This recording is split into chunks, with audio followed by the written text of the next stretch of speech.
What is going on, everybody? Let's Talk Jets Radio. The New York Jets have a brand new head coach, former New York Jet Aaron Glenn. A lot of excitement from many fans, especially that grew up like I did in the 90s, watching him play as a Jet. For many older fans, he was one of their favorite players. So it's nice to see him coming back green and white. He wanted the job, which is definitely cool.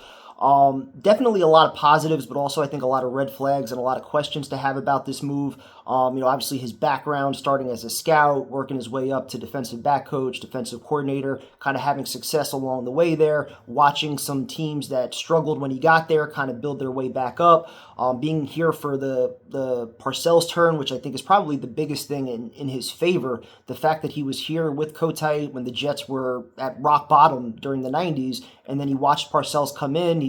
Parcells is still one of his mentors. I think that's probably the biggest thing that's working in his favor, in addition to him being a player's coach, somebody that, to quote a Giants fan that I know, she says he's blunt and direct, which is everything that the Jets need. And I think even more than that, also, he's somebody that, he'll watch film with you. He'll do the little things that I think make you want to respect him and play for him. And that's something that I think has been lacking. I think it was something that we expected from Robert Saleh. It just ultimately didn't happen. So there's a lot of things to like, including, again, some of his connections, his background, and all of that. Obviously, he's a first-time guy, which I think raises a lot of concerns.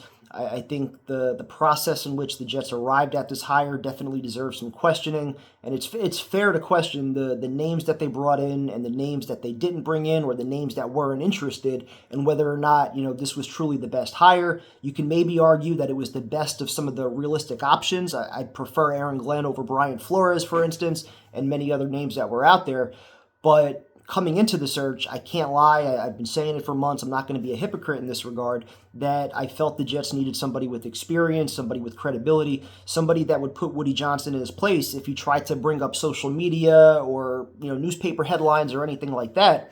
And that's what kind of makes me worry the most about this hire, is this just a Woody Johnson yes man, somebody that Woody Johnson knew wanted the job, has the connections to him from as a former player. Is he somebody that Woody Johnson looks at and says, I can control him, I can still be involved the way I was with the previous regime? And I think that's everything that the Jets need to ultimately get away from. On top of that, the fact that the Jets don't have a GM right now, so they hired the head coach before the GM. A lot of people saying that, of the remaining candidates, all of them would be willing to work with Aaron Glenn, which is definitely fine. But did that ultimately impact their search? Did they limit their search in any way? But, to say that the Jets are impervious to any kind of criticism with this move, I think is absolutely ridiculous. Certainly you should be open-minded and somewhat optimistic that maybe this could be the start of a new era. But at the same time, we've heard all the words before, like I said in my last video. We've heard all the catchphrases. Every time that a new hire comes in, they try to preach this new era of accountability and, we're going to win. And they give you all the right sound bites to make you think, hey, this is going to turn around. And I think Aaron Glenn definitely deserves that opportunity from us as fans to do that and to come in and implement his program without fans being down his back over every single move, who he hires as offensive coordinator and things like that. But from the organizational perspective, how they arrived at this hire, again, the fact that they don't have a GM making the hire, was it just somebody that Woody Johnson looked at and said, I can still do things my way with him in the building? This isn't a proven CEO coach who's going to tell me to go fuck off. That's probably the thing that I worry about the most. You do worry also about the transition from defensive coordinator to head coach. I feel like, at least for Saleh, a lot of the qualities that we saw of him as a defensive coordinator, being this rah-rah guy who was supposed to come in as a player's coach, for whatever reason, once he got here, whether it was just the losing taking its toll or the Jets PR team and all their talking points, whatever it was, we didn't really see the same Robert Saleh that a lot of San Francisco 49er fans thought we would see as head coach. So there's no guarantee exactly how it's going to translate from defensive coordinator to head coach, how he's going to handle all the pressure, especially in this market.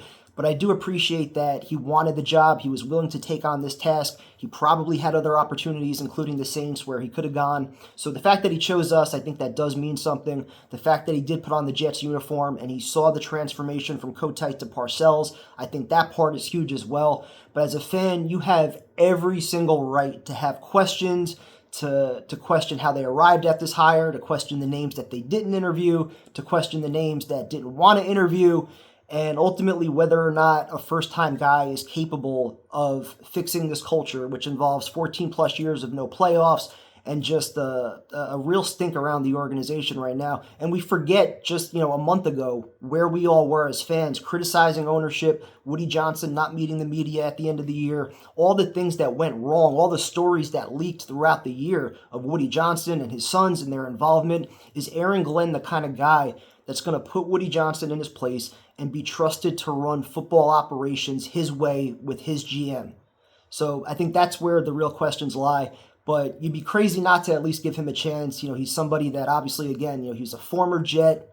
He's risen up the right way. You got to at least respect how he's gotten here. So I'm going to give him all the trust in the world initially, but I'm definitely doing it with a little bit of cautious optimism, and certainly those red flags are fresh in my mind. I'm hoping it works out, but I'd be lying to you if I said this was what I wanted coming into the search. We're all going to talk ourselves into it. We're all going to give him a chance and get excited eventually.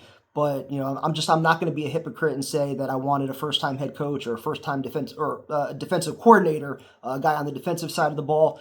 It didn't matter as much to me, offense versus defense, but I did want a proven leader, somebody that's been there, done it before. And if we were going to go the first-time route, I did probably prefer somebody on the offensive side of the ball who could eventually groom whoever we take at quarterback. So a lot of questions. I certainly understand it. If you're excited, I certainly understand that too. You have every right to be.